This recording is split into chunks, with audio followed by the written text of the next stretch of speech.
포스트 팬데믹 위기인가 기회인가 라는 총제목으로 지금까지 8회에 걸쳐서 말씀을 나누었습니다.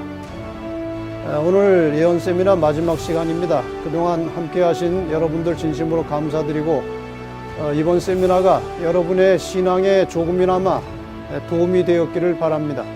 그동안 우리가 예언을 공부하면서 예언의 초점이고 또 결론이라고 할 수 있는 예수님의 재림에 대해서 많은 말씀을 드렸습니다.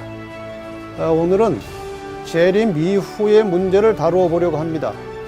예수님 재림 이후에 어떤 일이 전개되는지 그 내용이 이 계시록 20장에 나와 있습니다.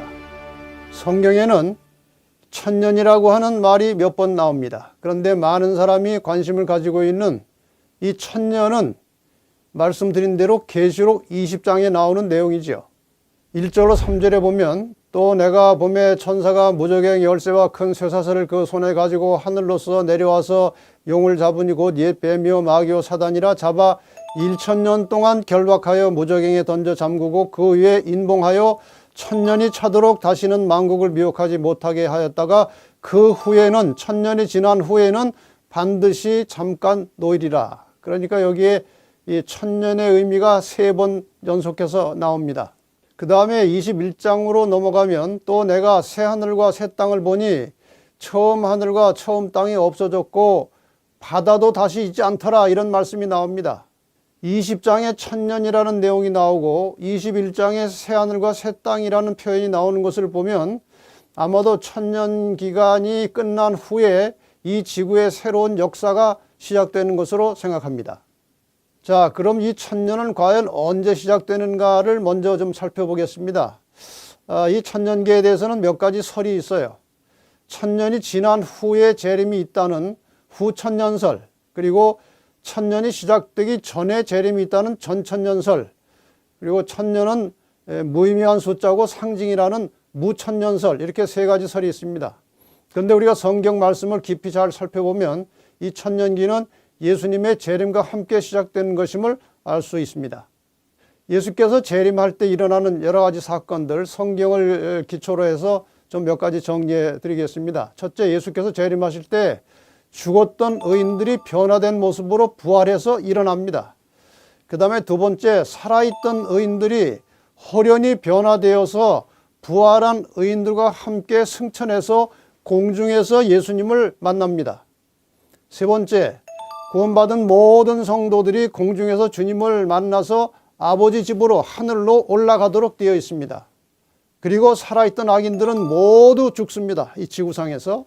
그리고 사탄은 이 사로잡힌 바 되어서 지구상에 홀로 남아서 1000년을 지내게 됩니다. 이것이 재림 시에 일어나는 사건들이에요.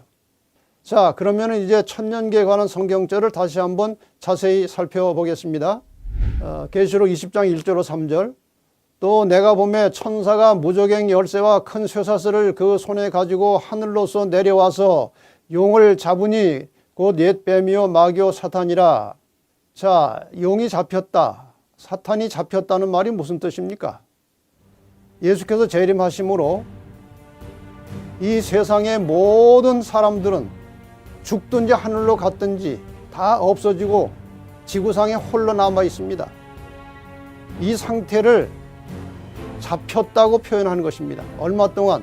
1000년 동안 결박하여 무저갱에 던져 잠그고 그 위에 인봉하여 1000년이 차도록 다시는 만국을 미혹하지 못하게 하였다가, 그러니까 쇠사슬로 묶었다, 무저갱에 던져 잠갔다, 이런 것들은 하나의 상징적인 표현이고, 쉽게 말하면 아무도 없는 지구상에 홀로 갇히게 되었다, 그 말입니다.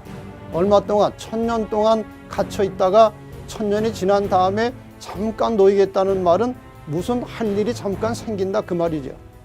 자, 그래서 정리하면 예수 재림과 함께 사탄은 지구에 홀로 갇힌 상태에서 일단 1000년 기간을 보내게 된다는 것입니다.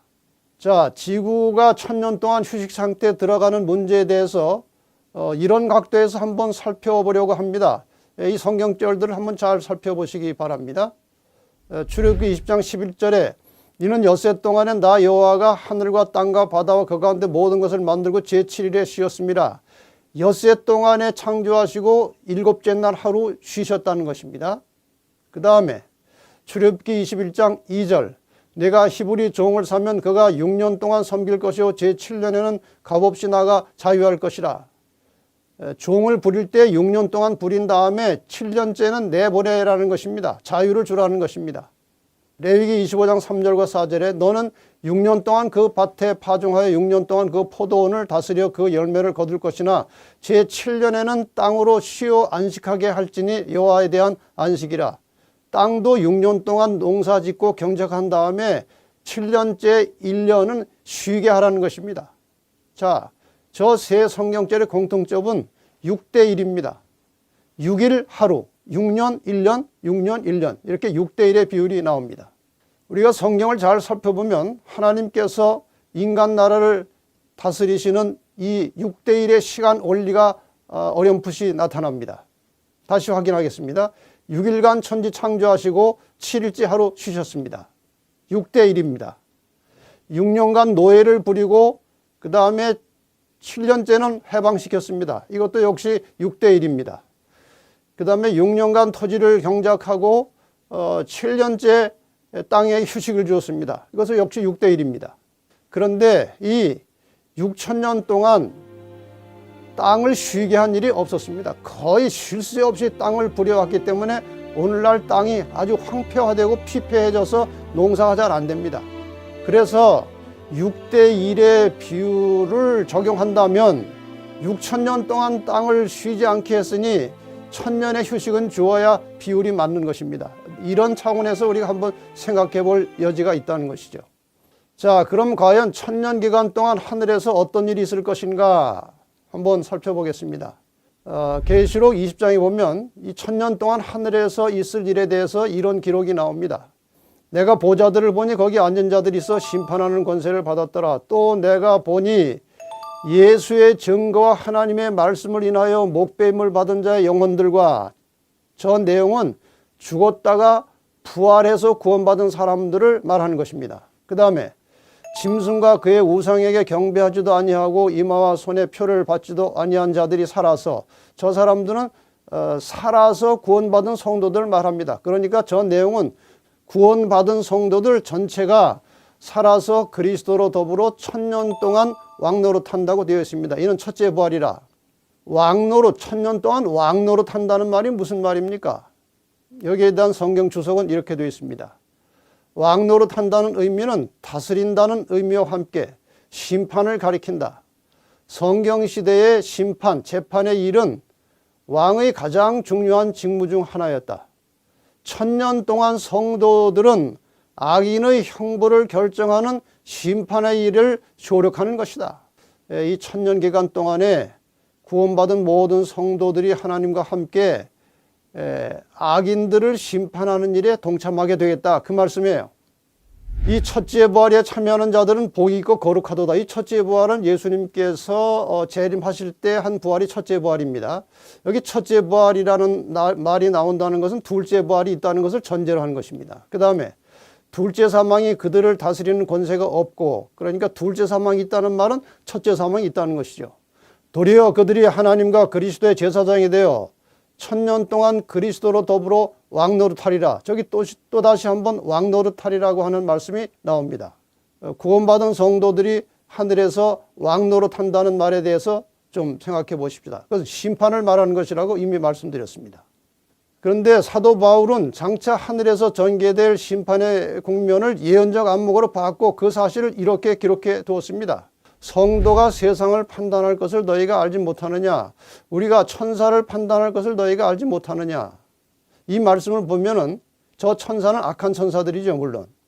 구원받은 성도들이 하늘에서 하나님과 함께 1000년 기간 동안에 죽은 악인들을 심판하는 것입니다. 왜 우리가 심판에 동참을 합니까? 아마도 이런 이유 때문에 그럴 것입니다. 하늘에 가보면 여기 와 있어야 될 사람이 없을 수도 있어요. 만약에 여러분이 올라가셨는데 혹시 제가 안 보이면 그런 일이 있어서는 안 되겠지만요. 이상할 겁니다. 왜 그 사람 그렇게 예언을 가지고 설교도 하고 돌아다니더니 숨어서 무슨 죄를 져서 못 왔을까? 그런 의문이 있을 수 있어요. 그래서 하나님께서 모든 구원받은 성도들과 함께 이 심판을 진행하시는 것은 이 심판을 통해서 하나님께서 얼마나 사랑이시고 공의로우신지를 구원받은 모든 성도들이 다시 한번 확인하는 것입니다. 그래서 심판이 끝난 다음에 모든 성도들은 한결같이 하나님은 참으로 사랑이시고 공의로우시다고 하면서 하나님을 찬양하게 될 것입니다. 이런 의미에서 심판이 있다는 것이죠. 자, 이제 그 천년이 끝나고 나면 어떤 일이 벌어질까요? 스가랴 14장 4절과 5절에 보면 그날에 그의 발이 예루살렘 앞 곧 동편 감람산에 서실 것이요. 감람산은 그 한가운데가 동서로 갈라져 매우 큰 골짜기가 되어서 산 절반은 북으로 절반은 남으로 옮기고 그날에 그의 발이 예루살렘 앞 곧 동편 감람산에 서실 것이요 할 때 그의 발은 예수님의 발을 말하는 것입니다. 그런데 재림할 때는 발이 땅에 닿지 않았어요. 근데 저게 발이 땅에 닿는 장면입니다. 어떤 일이 벌어진 것입니까? 나의 하나님 여호와께서 임하실 것이요 모든 거룩한 자가 주와 함께 하리라. 하늘의 모든 가족들과 구원받은 성도들이 다 이 지상으로 내려온 것입니다. 놀라운 역사가 이루어진 것입니다. 하늘의 새 예루살렘 성도 내려온다고 되어 있습니다. 계시록 21장 2절에 보면 또 내가 보매 거룩한 성 새 예루살렘이 하나님께로부터 하늘에서 내려오니 그 예비한 것이 신부가 남편을 위하여 단장한 것 같더라. 여러분, 예수님께서 이 지상을 떠나서 하늘에 가실 때 내가 너희를 위하여 있을 곳을 예비하러 간다고 말씀하셨어요. 그 있을 곳이 바로 하늘의 새 예루살렘 도성입니다. 그 예루살렘 도성이 이 지상으로 내려오게 되어 있습니다. 하늘의 모든 가족들과 새 예루살렘 성이 이 지상으로 내려온 후에 어떤 일이 일어날까요? 요한복음 5장 29절에 보면은 선한 일을 행한 자는 생명의 부활로 악한 일을 행한 자는 심판의 부활로 나오리라고 말씀하십니다. 예수님께서 재림하실 때 성도들의 생명의 부활이 있었습니다.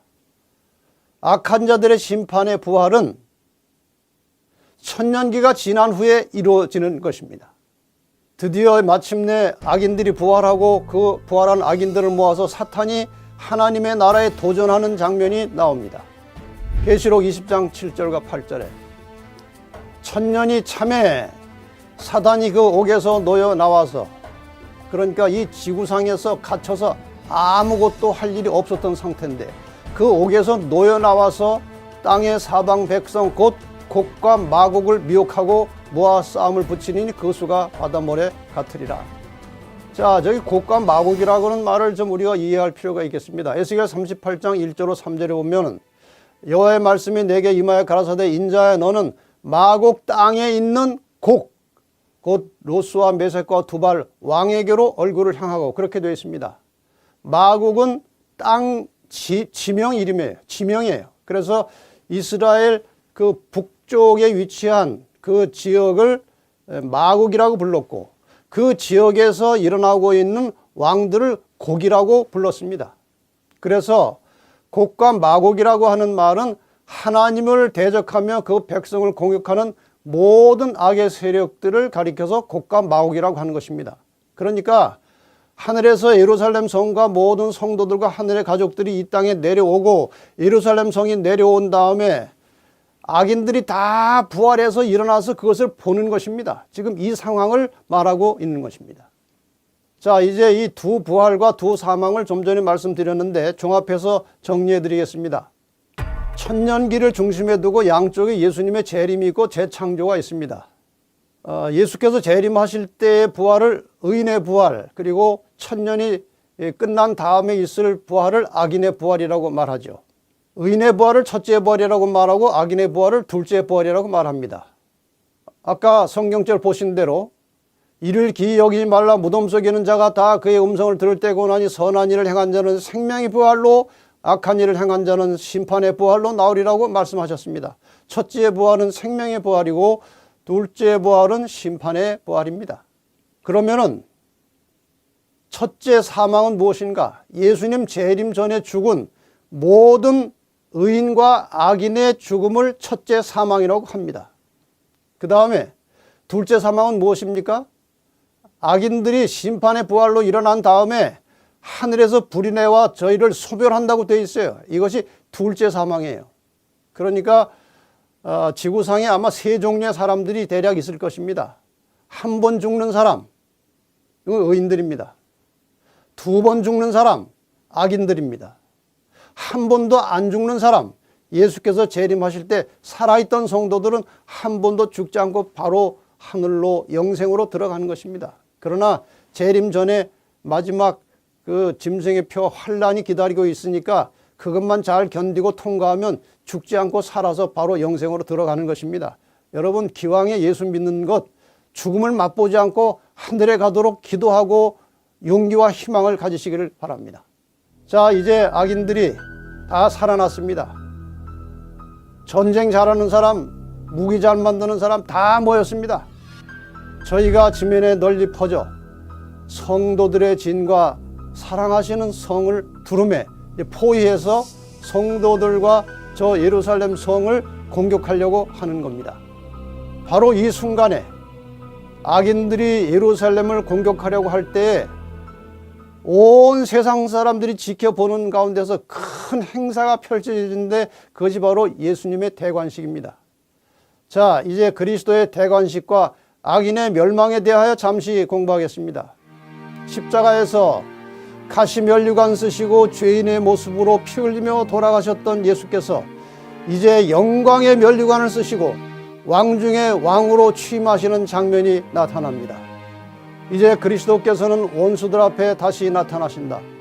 그 성보다, 예루살렘 성보다 훨씬 높은 곳, 찬란한 황금 기초 위에 높이 들린 보좌가 있다. 그 보좌에 하나님의 아들이 좌정하시고 그분의 나라의 백성들이 그 주위를 둘러싼다. 그리스도의 권능과 위엄은 우리의 말로 표현할 수 없고 붓으로 묘사할 수 없다. 영원한 아버지의 영광이 그분의 아들을 둘러싼다. 여러분, 이 장면을 잘 상상해 보시기 바랍니다. 너무나 엄숙하고 너무나 영광스러운 장면이 펼쳐지는 것입니다. 그런데 이 사실을 잘 생각해 보시기 바랍니다. 하나님의 아들의 마지막 대관식은 하늘과 땅의 모든 거민이 모인 가운데서 행해진다. 이제 만왕의 왕께서는 최고의 위엄과 권세를 가지고 당신의 정부에 반역한 자들에게 선고를 내리시고 하나님의 율법을 범하고 그분의 백성을 박해한 자들에게 판결을 집행하신다. 마침내 하나님의 백성들을 핍박하고 잡아 죽이고 극심한 고통과 시련으로 괴롭혔던 이 악의 세력이 심판을 받게 되는 것입니다.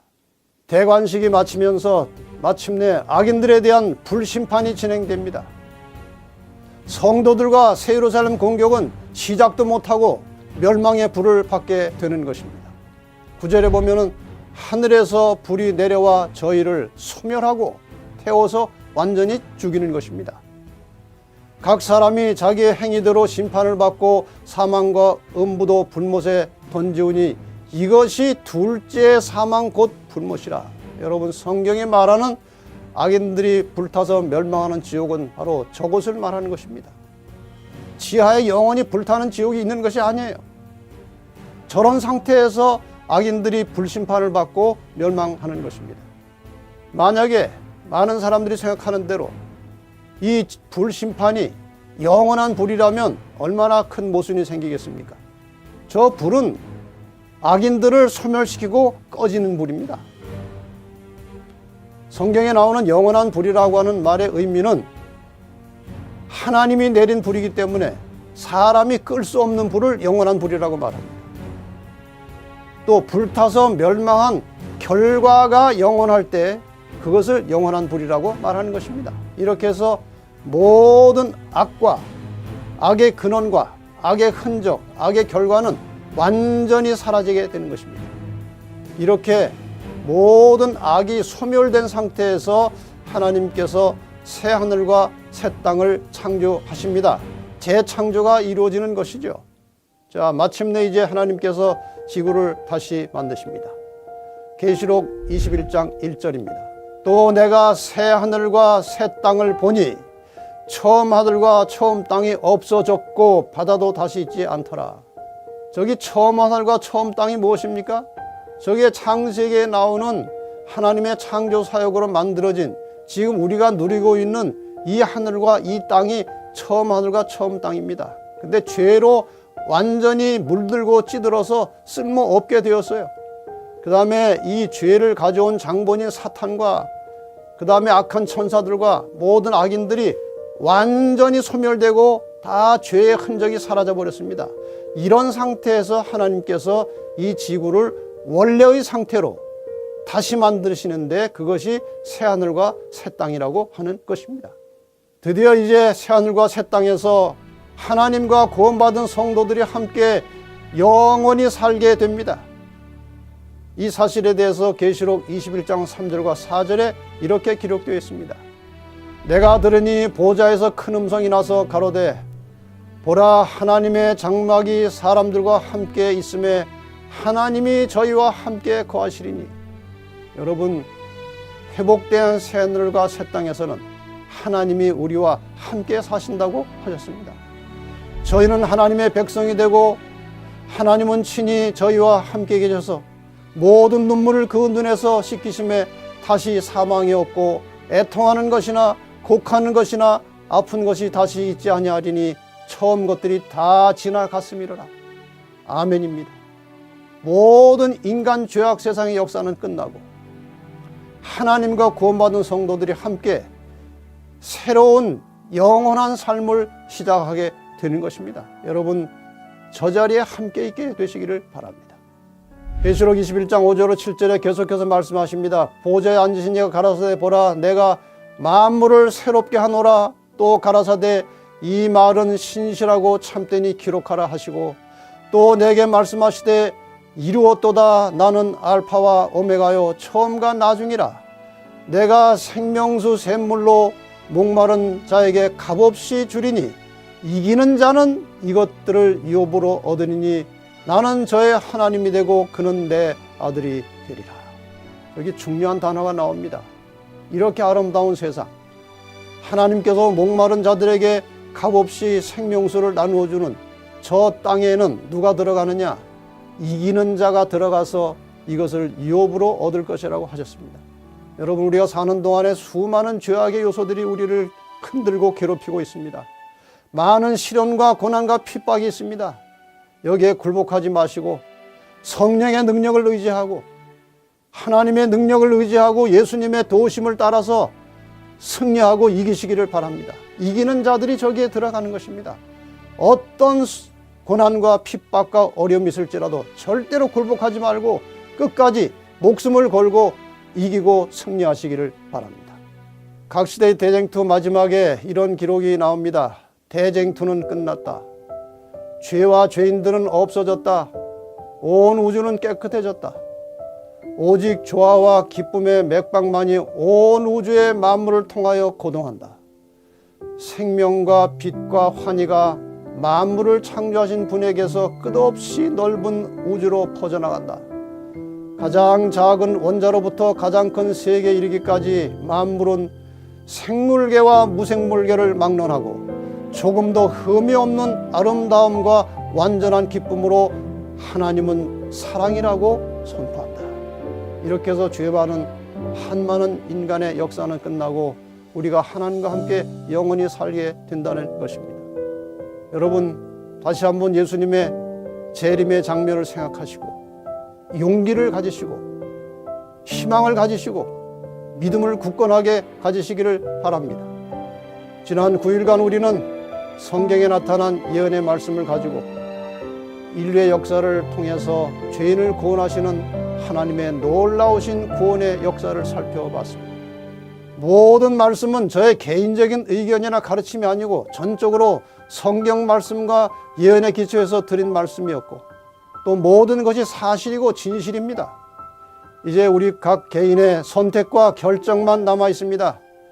제가 바라기는 이번에 온라인을 통해서 이 말씀을 들으신 모든 분들이 지혜로운 결단을 내리시기 바랍니다. 그동안의 제 경험을 보면 선택과 결정을 뒤로 미루면 반드시 사탄이 개입해서 방해를 하고 어느새 말씀을 듣기 전의 상태로 되돌아갑니다. 물론 이 죄악 세상에서 하나님의 뜻을 밝히 깨닫고 그 말씀대로 사는 것은 쉬운 일이 아닙니다. 그러나 우리가 선택하고 결정하면 성령께서 도와주실 것입니다. 주님께 대한 믿음을 가지고 그분의 계명을 지키는 성도들을 데리러 주님께서 곧 오실 것입니다. 그때 함께 만나서, 여러분과 제가 함께 만나서 영원한 생명에 들어가시게 되기를 간절히 바랍니다. 마지막으로 예수님의 재림의 날을 생각하면서 이 마지막 찬양을 들으시고 제가 기도하고 마치겠습니다.